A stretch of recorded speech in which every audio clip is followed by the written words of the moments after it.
রুই কাতলা ইলিশ মাছ খেয়ে যতটা তৃপ্তি পেয়েছেন তার থেকে এইভাবে যদি পুঁটি মাছ দিয়ে এই রেসিপি বানান অনেক বেশি তৃপ্তি করে খাবেন। আর এক থালা ভাত কিন্তু এই দিয়েই উঠে যাবে। পুঁটি মাছ কেটে ধুয়ে পরিষ্কার করে জলটাকে ভালো করে ঝরিয়ে নিয়েছি। এখন একটা মশলা বানিয়ে নিচ্ছি। মিক্সির জারেতে পেঁয়াজ, গোটা রসুন, গোটা জিরে, শুকনো লঙ্কা অল্প জল দিয়ে একদম মিহি করে পেস্টটা তৈরি করে নিয়েছি। আর একটু শুকনো শুকনো করেই পেস্টটা তৈরি করেছি। এবারে ওই মশলাটাকে পুঁটি মাছের মধ্যে দিয়ে দিলাম। পরিমাণ মতো লবণ, হলুদ গুঁড়ো, লঙ্কার গুঁড়ো আর একটু বেশি করে কাঁচা সর্ষের তেল দিয়ে সমস্ত কিছু ভালো করে মাখিয়ে 5 মিনিট মতো রেখে দিয়েছিলাম। 5 মিনিট পর একটা টিফিন কোটোর মধ্যে মশলা মাখানো মাছটা নিয়ে নিলাম আর ওই পাত্রটা ধুয়ে অল্প জল দিয়ে দিলাম।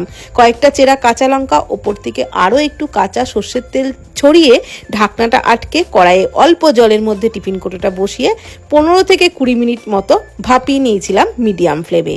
তাহলেই তৈরি হয়ে গেল দুর্দান্ত স্বাদের পুঁটি মাছ ভাপা। গরম ভাতের সাথে খেয়ে দেখুন, আর কিছুই লাগবে না। এই দিয়েই একদম এক থালা ভাত নিমেষেই ফাঁকা হয়ে যাবে। অবশ্যই কিন্তু ট্রাই করবেন।